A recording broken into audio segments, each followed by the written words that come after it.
হাত পাকার পক্ষে, হাত পাখে এমন এক প্রতীক, আল্লাহ পাকের শুকর, যারা ধানের শেষে নির্বাচন করে ধান কাটতে পারে না, যারা নৌকা নির্বাচন করে তারা নৌকা চালাতে পারে না, যারা নাঙ্গল নির্বাচন করে নাঙ্গল বইতে পারে না, কিন্তু হাত পাকে এমন এক প্রতীক, যারা নির্বাচন করে তারাও হাত পাকা ঘুরাতে পারে, যারা সমর্থন করে তারাও ঘুরাতে পারে, মুসলমানরা ঘুরাতে পারে, হিন্দুরাও চালাতে পারে, পুরুষরাও করতে পারে, মহিলারাও চালাতে পারে, কথা ঠিক না?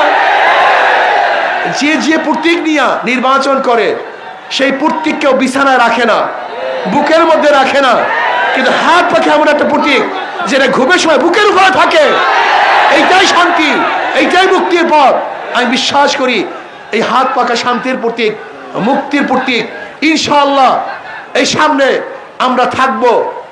কিসের পক্ষে থাকবো? জোরে বলেন, কিসের পক্ষে থাকবো? রাজি আছেন ইনশাআল্লাহ? শুধু আমি একা থাকবো না, বলছেন শোনেন শোনেন শোনেন, আমার শেষ কথা। মুসাল্লি আলা রাসূলিহিল কারীম, আম্মা বাদ। وأعوذ بالله من الشيطان الرجيم. بسم الله الرحمن الرحيم. كنتم خير أمة أخرجت للناس تأمرون بالمعروف وتنهون عن المنكر وتؤمنون بالله. صدق الله العلي العظيم وصدق رسول النبي الكريم. সবাই দুরূদ শরীফ পড়ি। আল্লাহুম্মা সাল্লি আলা সাইয়্যিদিনা ওয়া নাবিয়িনা ওয়া শাফিঈনা ওয়া হাবিবিনা ওয়া মাওলানা মুহাম্মদ সাল্লাল্লাহু আলাইহি ওয়া আলা আলিহি ওয়া আসহাবিহি ওয়া বারাকা ওয়া সাল্লাম।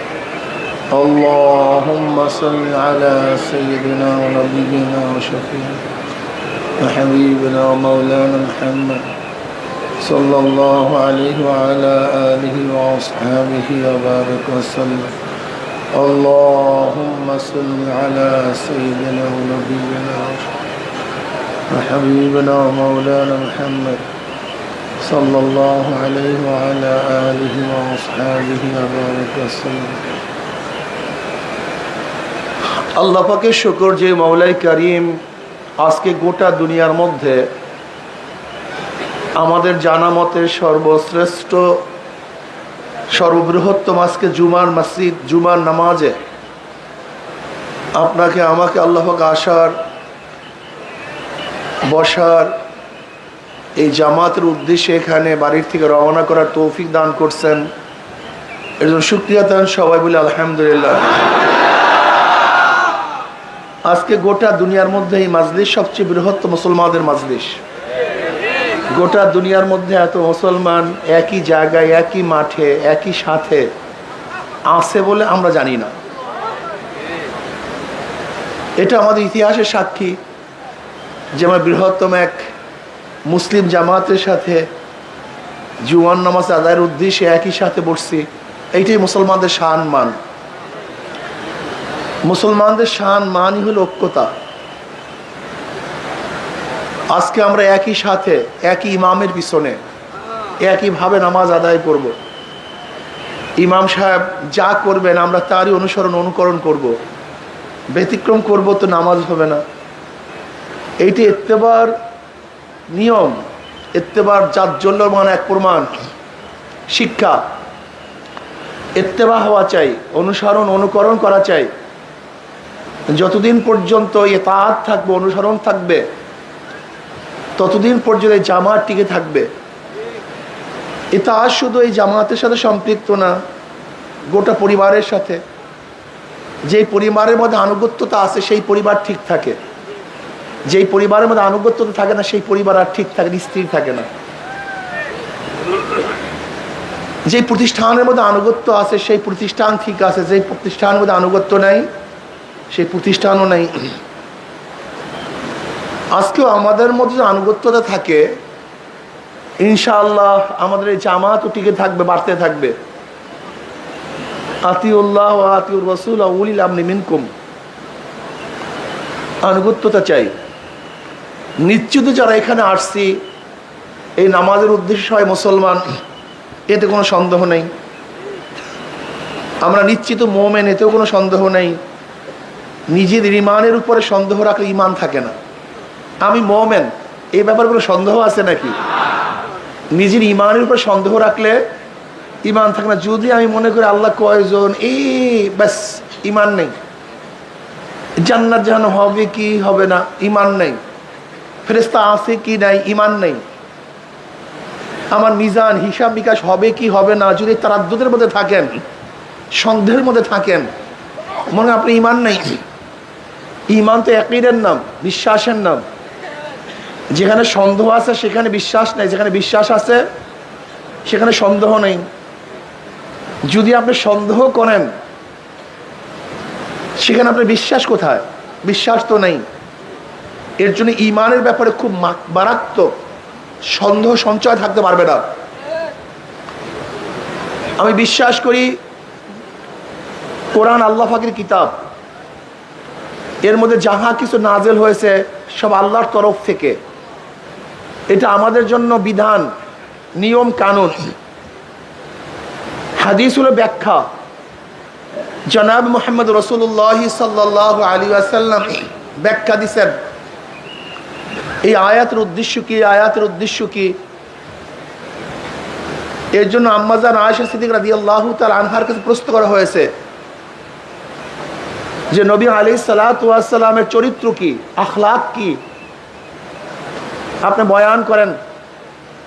তিনি বললেন, তুমি কি কোরআন পড়ো নাই? বলছেন, পড়ছি তো। খুলুকুল কোরআন। নবী আলাইহিস সালাতু ওয়াস সালাম আখলাক হলো বাস্তব কোরআন। কি কোরআন? বাস্তব কোরআন। কোরআন হলো থিওরিক্যাল, আর নবী আলাইহিস সালাতু ওয়াস সালাম প্র্যাকটিক্যাল। কোরআনের মধ্যে নামাজের কথা আসছে, কিভাবে নামাজ পড়বেন, কিভাবে নামাজ আদায় করবেন, এর প্র্যাকটিক্যাল জনাব মুহাম্মদ রাসূলুল্লাহ সাল্লাল্লাহু আলাইহি ওয়াসাল্লাম কি বলছেন? সল্লু কামা রাআইতুমুনি উসাল্লি। বাস্তব প্র্যাকটিক্যাল। নবী আলাইহিস সালাতু ওয়াস সালামের নামাজের সাথে যেই নামাজ মিলবে সেই নামাজ কাবিলে কবুল, কিন্তু যেই নামাজ নবী আলাইহিস সালাতু ওয়াস সালামের সাথে মিলবে না সেই নামাজ কাবিলে কবুল হবে না। এর জন্য হাদিসের মধ্যে নামাজের বিভিন্ন কায়দা আসছে, পদ্ধতি আসছে। এখানে মনে রাখতে হবে জনাব মুহাম্মদ রাসূলুল্লাহ সাল্লাল্লাহু আলাইহি ওয়াসাল্লামের শরিয়াত যতক্ষণ পর্যন্ত তিনি ছিলেন ততক্ষণ পর্যন্ত শরিয়াত এক ছিল না। পরিবর্তন হতে পারত। খুব ভালো মতো একটা জিনিস মাথার মধ্যে রাখবেন, তাহলে কোটি কোটি প্রশ্নের জবাব হয়ে যাবে। ঈমান সব সময় এক, অভিন্ন।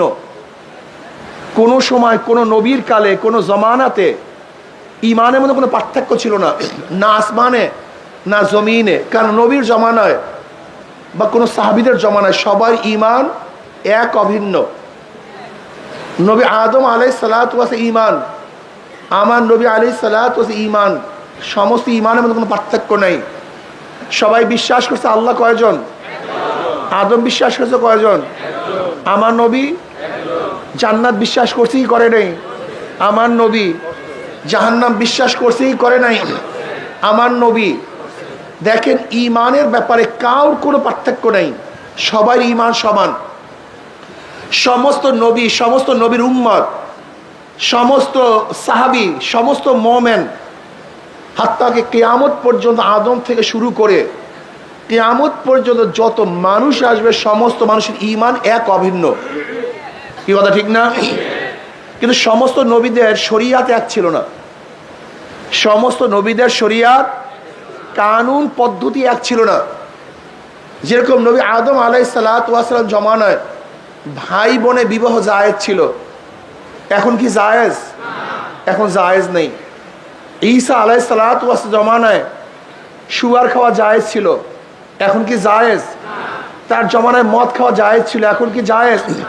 এখন কিন্তু জায়েজ নেই। তার মানে ঈমান এক, কিন্তু সমস্ত জমানার নবীদের শরিয়াত কি ছিল না? এক ছিল, পরিবর্তন ছিল। কথা ঠিক না? ঠিক শরিয়াতের মধ্যে যেরকম পরিবর্তন হয়, একই শরিয়াতের মধ্যে পরিবর্তন হয়। নবী আলাইহিস সালাতু ওয়াস সালাম প্রথম দিকে পর্দা ফরজ ছিল না। পর্দা কি ছিল না? পরবর্তীতে। এখন কেউ যদি মনে করেন নবী আলাইহিসসালাতু ওয়াসসালামের এক জমানায় পর্দা ফরজ ছিল না, কাজে আজও ফরজ না। এইটি হলো বোকামি। কোরআন ও হাদিসের মধ্যে বেপর্দার কথা আসছে। নবী আলাইহিসসালাতু ওয়াস সাহাবারা মহিলাদের সামনে গেছেন, কথা বলছেন, এগুলি আছে কি নাই? এখন কেউ যদি কোরআন ও হাদিসের এই দলিল দেখান যে এই তো দেখেন নবীরা বেপর্দা ছিল, সাহাবারা বেপর্দা ছিল, কাজে আমরাও বেপর্দা হব, এইটা হাদিসের মধ্যে আছে, আপনি কি এটা মানবেন? কেন মানবেন না বলেন তো? আপনি বলবেন এক সময় ছিল, এখন কি হয়ে গেছে? নাসেখ হয়ে গেছে। ওটা কি হয়ে গেছে? মানসুখ হয়ে গেছে। নাসেখ মানসুখ, অর্থাৎ পর্দার আইন নাসেখ, বেপর্দার আইন মানসুখ। পর্দার আইনের মাধ্যমে বেপর্দার আইনকে বাদ দেওয়া হয়েছে, কথা ঠিক না? এখন মানব কোনটা? যেটা শেষে, আগেরটা কি বাদ। একেবারে সহজ কথা না? একই শরিয়ত। নবী আলাইহিসসালাতু জমানায় এক সময় বেপর্দা ছিল, হাদিসের মধ্যে আছে, কিন্তু পরবর্তীতে পর্দা। কাজে বেপর্দার হাদিস দেখিয়া আমরা কোনো অবস্থাতেই পর্দা লঙ্ঘন করতে পারি না। এটা কি হয়ে গেছে? নাসেখ মানসুখ। কথাটা বুঝাতে পারি নাই। আর উদাহরণ দেই, এরকম নামাজের মধ্যে এক সময় কথা বলা জায়েজ ছিল। নামাজের মধ্যে কথা বলা কি ছিল? জায়েজ ছিল। এমন কি যদি কেউ নামাজের মধ্যে পরে আসতো, তাহলে যারা নামাজের মধ্যে ছিল তাদেরকে প্রশ্ন করতো, ভাই কয় রাকাত নামাজ হয়েছে? কথা বলেন না কেন? কি প্রশ্ন করতো? কয় রাকাত নামাজ হয়েছে? সে নামাজের মধ্যে বলতো, ভাই এত রাকাত নামাজ হয়েছে। তা যেই ব্যক্তি পরে আসছে সেই ব্যক্তি ওই পরিমাণে নামাজ পড়তো, পড়ার পরে ইমামের সাথে শরীক হইতো। কথাটা ক্লিয়ার? কিন্তু এখন কি নামাজের মধ্যে কথা বলা জায়েজ আছে? আপনারা আস্তে কথা বলেন না। হাদিসের মধ্যে নামাজের মধ্যে কথা বলার হাদিস আছে কি নেই?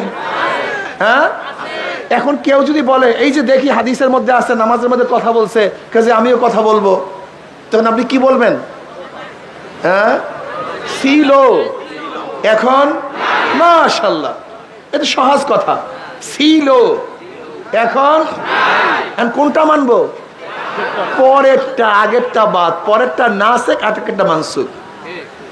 এইভাবে দেখেন রফুল ইয়াদাইন, রফুল ইয়াদাইন নামাজে দেওয়া, বারবার হাত উঠানো এক সময় ছিল, পরবর্তী কি হয়ে গেছে? মানসুখ হয়ে গেছে।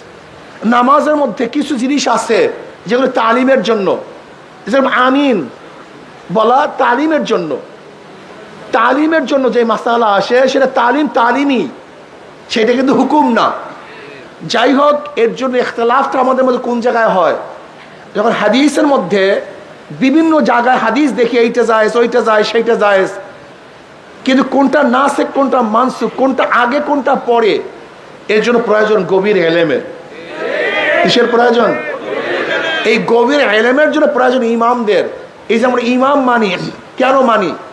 কিন্তু হাদিস দেখি আমরা তো জানি না হাদিসের মধ্যে এই তারিখ লেখা নাই, এই সন লেখা নাই যে এই হাদিস আগের, এই হাদিস পরে, এই হাদিস নাসেখ, এই হাদিস মানসুখ, এরকম কথা হাদিসের মধ্যে কি? এই যে ইমামরা গবেষণায় বের করেন কোনটা আগের, কোনটা পরের, কোনটা নাসেখ, কোনটা মানসুখ, কোনটা তালিমের জন্য, কোনটা মাসালা বুঝাবার জন্য। এর জন্য আপনাদের অবশ্যই মনে রাখতে হবে যে ইমামগণ বহু সাধনা করে, চেষ্টা সাধনা করে আমাদের কাছে সমস্ত হাদিস এবং কোরআনকে একত্রিত করে আমাদের কাছে একটা মাসালা বয়ান করেন যে এখন এইভাবে নামাজ পড়তে হবে। এখন বলেন তো ইমামরা আমাদের ক্ষতি করছে না লাভ করছে? অথচ আমরা ইমামের শত্রু হয়ে গেছি, ইমামদের শত্রু হয়ে গেছে। কি বোকা আমরা! আল্লাহ আমাদের সবাইকে মাফ করে দেন। যাই হোক, নবী আলাইহিস সালাম প্র্যাকটিক্যাল, তিনি আমাদেরকে বাস্তব কোরআনের সমস্ত কিছু দেখাইয়া দিয়েছেন। কি কথা ঠিক না? আল্লাহ পাক কালামে পাকের মধ্যে ফরমান, কুনতুম খায়রা উম্মাতিন উখরিজাতিন নাস তা'মুরুনা বিল মা'রুফি ওয়া তানহাউনা আনিল মুনকার ওয়া তু'মিনুনা বিল্লাহ। তোমরা সর্বশ্রেষ্ঠ উম্মত। নবী মুহাম্মদ সাল্লাল্লাহু আলাইহি ওয়াসাল্লাম উম্মত সর্বশ্রেষ্ঠ, সবচেয়ে দামি, এর চেয়ে দামি কোনো উম্মত নেই। কারণটা কি? দুইটা গুণ এদের মধ্যে আছে। কয়টা গুণ? সবাই বলেন কয়টা গুণ? আমরু বিল মা'রুফ ওয়া নাহয়ু আনিল মুনকার, সৎ কাজের আদেশ, অসৎ কাজের নিষেধ। এই অসৎ কাজের নিষেধ, সৎ কাজের আদেশ, এই দুইটা গুণ নবী মুহাম্মদ সাল্লাল্লাহু আলাইহি ওয়াসাল্লাম উম্মতে থাকার কারণে এরা সমস্ত উম্মত, আগেকার সমস্ত উম্মতের মধ্যে শ্রেষ্ঠ উম্মত হয়ে গেছে। দেখেন নবী মুহাম্মদ সাল্লাল্লাহু আলাইহি ওয়াসাল্লাম উম্মতেরা বেশি নামাজ পড়ার কারণে শ্রেষ্ঠ, বেশি রোজা রাখার কারণে শ্রেষ্ঠ, বেশি ইবাদত করার কারণে শ্রেষ্ঠ। ব্যাপারটা এরকম না, এটা ঠিক না, এটা ভুল। আপনি এবং আমি হায়াত পাই 60, 70, 80 বছর। আগেকার জমানার উম্মতরা হায়াত পাইতেন 1000 বছর। আপনি আমি দুর্বল, সারা রাত্র ইবাদত করতে পারি না। আগেকার জমানার উম্মতরা সারা রাত্র ইবাদত করতেন। আপনি আমি দুর্বল, সারা বছর রোজা রাখতে পারি না। আগেকার জমানার উম্মতরা সারা বছর রোজা রাখতেন। আপনার আমার ব্যবসা আছে, বাণিজ্য আছে, স্ত্রী আছে, মেয়ে আছে। আগেকার জমানার উম্মতরা সব কিছু ত্যাগ করতেন। তার রাহে রহমান ছিল, জঙ্গলে থাকতো, গির্জার মধ্যে থাকতো, সারাদিন ইবাদতের মগ্ন থাকতো। এমনকি না খেতে খেতে তাদের গোশত এবং চামড়া হাড্ডি সার হয়ে গেছে, সব একসাথ হয়ে গেছে, এরকম হ্যাংলা হয়ে যেত, এত ইবাদত করত। তারপরও তাদের চেয়ে আমাদেরকে আল্লাহ পাক শ্রেষ্ঠত্ব দান করার কারণটা কি, এটা মাথার মধ্যে রাখতে হবে। এগুলি মাথার মধ্যে রাখতে হবে। 2-1টা পয়েন্ট মাথার মধ্যে থাকা চাই। 2-1টা পয়েন্ট যদি মাথার মধ্যে থাকে তা হাজারো সমস্যার সমাধান হয়ে যাবে। কি কথা ঠিক না? সেই কারণ দুইটা কি? শ্রেষ্ঠত্ব হওয়ার কারণ দুইটা কি? সবাই বলেন, সবাই বলতে হবে। সৎ কাজের, অসৎ কাজের, এই কাজ দুটো যদি না থাকে, এই কাজ দুইটা যদি আপনার মধ্যে না থাকে, কোরআনের ভাষায় আপনি উত্তম উম্মত না, আপনি উত্তম উম্মত হতে পারেন না। কোরআনের ভাষায় উত্তম উম্মত হওয়ার জন্য 2টা জিনিসের প্রয়োজন, আমরু বিল মারুফ ও নাহি আনিল মুনকার। সৎ কাজের আদেশ, অসৎ কাজের নিষেধ। আজকে আমাদের মধ্যে এত খারাপ গর্হিত কাজ চলতেছে, এত খারাপ কাজ চলতেছে। কই আপনার আমার মধ্যে নিষেধ করার মন নাই কেন? মন নাই কেন? মস্তিষ্ক আসে না কেন? এটা পয়দা হয় না কেন? দেখেন সব জায়গার হুকুম এক না, সব জায়গার হুকুম এক না। কিভাবে অসৎ কাজ থেকে মানুষকে বিরত রাখবেন? নবী আলাইহিস সালাতু ওয়াস সালাম হাদিসের মধ্যে ফরমান, মান রাআ মিনকুম মুনকারান ফালিগাইয়িরু বিয়াদিহি ফাইল্লাম ইয়াস্তাতিফ বিলিসানিহি ফাইল্লাম ইয়াস্তাতিফ বিকলবিহি ওয়া যালিকা আযফুল ঈমান। মুসলিমের মধ্যে রওয়ায়াত আসছে, নবী আলাইহিস সালাতু ওয়াস সালাম ফরমান, যখন কোনো খোদাদ্রোহিত কাজ দেখো, গর্হিত কাজ দেখো, শক্তি থাকলে শক্তি দিয়ে পরিবর্তন করো। এখানে ইয়াদ দ্বারা অর্থ শক্তি। যদি তোমার শক্তি থাকে, ক্ষমতা থাকে, যেন সন্তান যদি অন্যায় কাজ করে, বাবা শক্তি প্রয়োগ করে তাকে ফিরাবে। স্ত্রী যদি অন্যায় কাজ করে, স্বামী শক্তি প্রয়োগ করে ফিরাবে। যদি দেশের মানুষ গর্হিত কাজ করে, সরকার শক্তি প্রয়োগ করে সেই গর্হিত কাজ থেকে তাকে ফিরাবে। কি কথা ঠিক না? যদি সেই শক্তি তোমার মধ্যে না থাকে, তাহলে কি করো? মুখ দিয়ে এমনভাবে বলো যেন পরিবর্তন হয়ে যায়। বলতে থাকো। কি মুখ দিয়ে বললে পরিবর্তন হয় কি হয় না? থেমিস মূর্তি বসাবে হাইকোর্টের সামনে, যখন আমরা মুখ খুলছিলাম বসাতে পারে না। শেখ সাহেবের মূর্তি স্থাপন করবে, যখন আমরা মুখ খুলছিলাম ধোলাই পারে স্থাপন করবে, মুখ খোলার পরে বসাতে পারছে? ফতুয়া নিষিদ্ধ করার আইন মুখ খোলার পরে রাখতে পারে নাই। আজকে বইয়ের মধ্যে ডারউইনের থিওরি দেওয়ার যে চক্রান্ত চলছিল, যখন সবাই মুখ খুলছি রাখতে, তার মানে এখনো যদি মানুষ অন্যায়ের মোকাবেলায় কথা বলে তা অন্যায় কাজ থাকে না। আমি প্রায় জায়গায় বলি, যেই সমস্ত মানুষগুলি আল্লাহকে সেজদা করে, যারা আল্লাহকে সেজদা করে, যারা সেজদা করে না সব বাদ, যেই সমস্ত মানুষগুলি আল্লাহকে সেজদা করে, এই সমস্ত মানুষ যদি অন্যায়ের মোকাবেলায় জবান খুলতো, তাহলে কোনো জায়গায় অন্যায় থাকতে পারতো না। আপনি দেখেন যে মসজিদ, জামে মসজিদের এরিয়ায়, জামে মসজিদের এরিয়ায় যে অন্যায় কাজগুলি চলে, যেই সমস্ত মানুষগুলি মসজিদে নামাজ পড়ার জন্য আসে, ওই সমস্ত মুসল্লিরা একত্রিত হয়ে যদি সিদ্ধান্ত গ্রহণ করত, আমার এরিয়ার মধ্যে কোনো গাঁজা থাকবে না, আমার এরিয়ার মধ্যে অপকর্ম থাকবে না, ফেন্সিডিল থাকবে না, মদ থাকবে না, ওই জামে মসজিদের এরিয়ার লোকগুলি যদি অন্যায়ের মোকাবেলায় জবান খুলতো, আমি বিশ্বাস করি ওই এরিয়ার মধ্যে একটা অন্যায় থাকতে পারতো না। তাহলে কি বুঝলেন? ওই অন্যায়কে আশ্রয় প্রশ্রয় দেয় কে? এই মুসল্লিরা। ওই অন্যায়কে আশ্রয় প্রশ্রয় দেয় কে? এই মুসল্লিরা।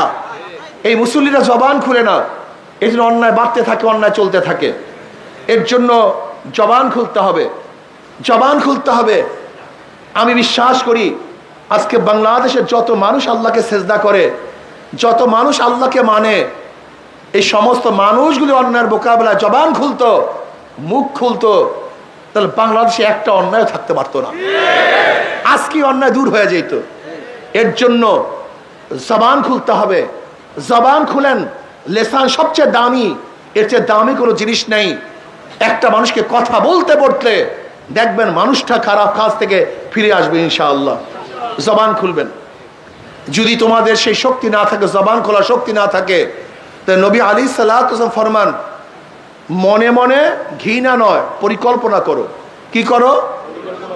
ঘৃণা এবং পরিকল্পনা মানে পার্থক্য করি। বারবার উদাহরণ দেয়, মসজিদের সামনে ময়লা, যত মুসল্লি সেখান থেকে যাবে ঘৃণা করো, আহ ইস খারাপ ময়লা, নাক চাপবে, রুমাল দিবে নাকের মধ্যে। 1 কোটি মানুষ যদি ময়লার কাছ থেকে যায় আর ময়লাকে ঘৃণা করে, সেখান থেকে ময়লা কিন্তু দূর হবে না। কি কথা ঠিক না? কিন্তু ইমাম সাহেব যদি পরিকল্পনা করে, এখানে ময়লা, বালতির প্রয়োজন, ঝাঁটার প্রয়োজন, পানির প্রয়োজন, একজনের পরিকল্পনা নিয়ে বালতি দিয়ে পানি এনে ঝাঁটা দিয়ে যদি ঝাঁটা দেয়, ময়লা থাকবে? একজন মানুষের পরিকল্পনায় ময়লা নাই, কিন্তু 1 কোটি মানুষের ঘৃণায় কিন্তু ময়লা যায় নাই। ঠিক তদ্রূপ আপনাকে আমাকে পরিকল্পনা করতে হবে এই সমাজকে কিভাবে খারাপ থেকে, গরিহীত কাজ থেকে রক্ষা করা যায়, এই সমাজের মধ্যে ইসলামী হুকুমাত কিভাবে কায়েম করা যায়, খোদাদ্রোহী আইনকে বাতিল ঘোষণা করে আল্লাহর আইন, আল্লাহ রসুলের আইনকে কিভাবে প্রতিষ্ঠিত করা যায়, এর জন্য সাধনা করতে হবে। কি করতে হবে? জোরে বলেন। সাধনা করতে, চিন্তা করতে হবে। রাজি আছেন ইনশাআল্লাহ? প্রিয় ভাইয়েরা আমার, খুব ভালো মতো বুঝবেন যারা চরমনাই ময়দানে আসছেন। অনেকেই মনে করেন চরমনাইওয়ালারা বিএনপি বিরোধী, চরমনাইওয়ালারা আওয়ামী লীগ বিরোধী, চরমনাইওয়ালারা অমুকের বিরুদ্ধে তমুকের বিরুদ্ধে। আসলে চরমনাইওয়ালারা কারোর বিরুদ্ধে নয়। আমাদের শায়খ মোর্শেদ নব্বরাল্লাহ আমার কথা বলেছেন, স্পষ্ট বলেছেন, আমরা তার ওই কথার উপর আজও আসি। তিনি স্পষ্ট বলেছেন, হে আওয়ামী লীগ, হে বিএনপি, তোমরা যদি ইসলামী হুকুমাত কায়েম করো, আমরা তোমাদের গোলাম হয়ে থাকবো। আসলে আমরা সত্যের পক্ষে, অন্যায়ের বিপক্ষে। আমাদের শত্রু কেউ নাই, মৃত্যু কেউ নাই। হুব্বু ফিল্লাহ, বুগযু ফিল্লাহ। আমরা মহাব্বত করি আল্লাহর জন্য, ঘৃণাও করি আল্লাহর জন্য। আমরা ঘৃণাও করি আল্লাহর জন্য, মহাব্বতও করি আল্লাহর জন্য। বিশ্বাস করবেন না, আমাদের স্থায়ী কোনো শত্রু নেই, স্থায়ী কোনো শত্রু নেই। যে আল্লাহর পক্ষে সে আমার বন্ধু, যে আল্লাহর বিপক্ষে সে আমার দুশ্মন, সে আমার শত্রু। আজকে যদি আপনাদের মধ্য থেকে কেউ ক্ষুধাদ্রোহী থাকেন, সে আমাদের দুশ্মন, আমাদের শত্রু। ওই ব্যক্তি যখন তওবা করবে, ওই ব্যক্তি সবচেয়ে আমার আপন, সবচেয়ে আমার বন্ধু। ওমর ইবনে খাত্তাব রাদিয়াল্লাহু তাআলা আনহু ঈমান আনার আগে, ইসলাম গ্রহণ করার আগে ইসলামের সবচেয়ে বড় দুশ্মন ছিলেন, কিন্তু ঈমান আনার পর ইসলামের সবচেয়ে বড় বন্ধু হয়ে গেছেন। হুব্বু ফিল্লাহ, বুগযু ফিল্লাহ। আসলে আপনারা শত্রু মনে করেন, আমরা কাউ শত্রু না। আমরা কি চাই? আমরা চাই একজন মুসলমান পূর্ণ ইসলাম গ্রহণ করুক, একজন মুমিন পুরো ঈমানের উপর থাকুক। এর জন্য অনেক সময় বলি, আল্লাহ পাক রব্বুল কালামে পাকের মধ্যে ফরমান, ইনিল হুকমু ইল্লা লিল্লাহ। সৃষ্টি যার, আইন তার। জোরে বলেন, সৃষ্টি যার, সৃষ্টি যার, স্রষ্টা আমার আল্লাহ। সৃষ্টি করছেন আমাদেরকে, সে আল্লাহর আইন চলবে না, এইটা মানা যায় না।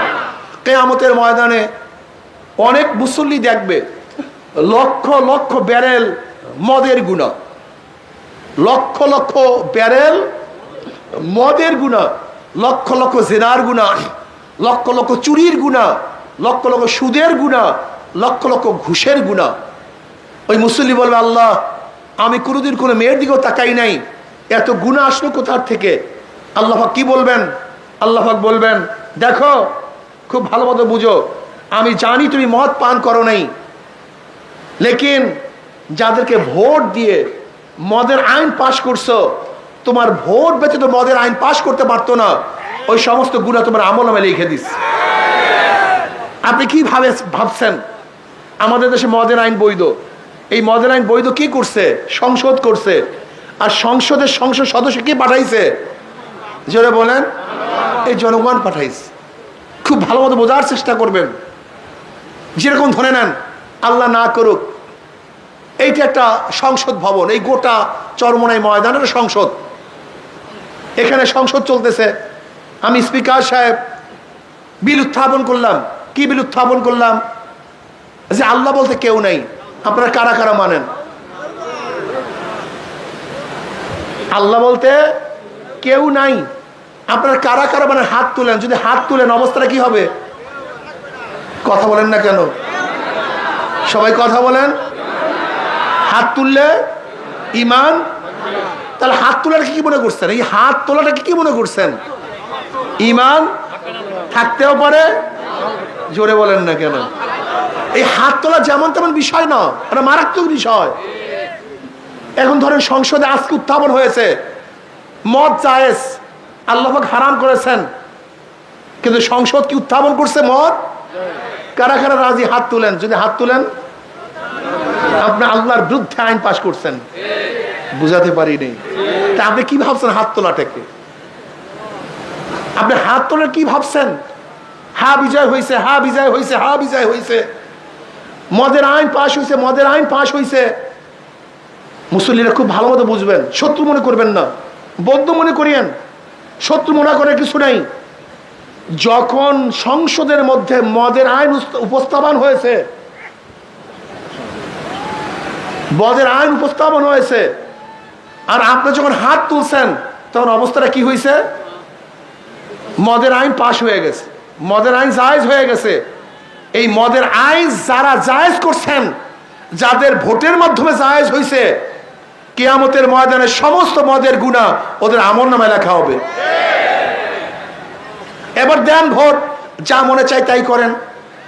অনেক মুসল্লি দেখবে লক্ষ লক্ষ জেনার গুনাহ। আল্লাহ, আমি কোনোদিন মেয়েদিকে তাকাই নাই।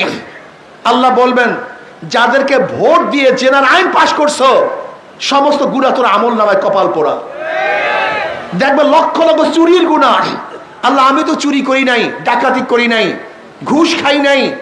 আল্লাহ বলবেন, যাদেরকে ভোট দেওয়ার মাধ্যমে সুদের আইন পাশ করছো, ঘুষের ব্যবস্থা করছো, সমস্ত গুনাহ তোর আমলনামায়, তোর ভোট ব্যতীত এই সুদের আইন, এই ঘুষের আইন, এই চুরি ডাকাতি হইতো না, কাজে সব গুনাহ তোর আমলনামায়। এবার ভোট দেন, জন্মের মতো দেন, ভালো মতো দেন। এই যে মাওলানা নিসার সাহেব, তার এলাকায় এরা ভোট চাওয়ার জন্য গেছে। এক হিন্দু ঠাকুর তাদেরকে দেখার পরে কি কি খাওয়াইছে? সেই সিঙ্গারা, ওই মিষ্টি, তার যে দোকান, অনেক কিছু খাওয়াইছে, অনেক আদর অভ্যর্থনা করছে। এবং ঠাকুর বলতেছে, তার পৈতা গলায় বলতেছে, আমি তো হাত পাকায় ভোট দেব। এরা আশ্চর্য হয়ে গেছে। কলে, আপনার হাত পাকায় ভোট দেবেন কেন?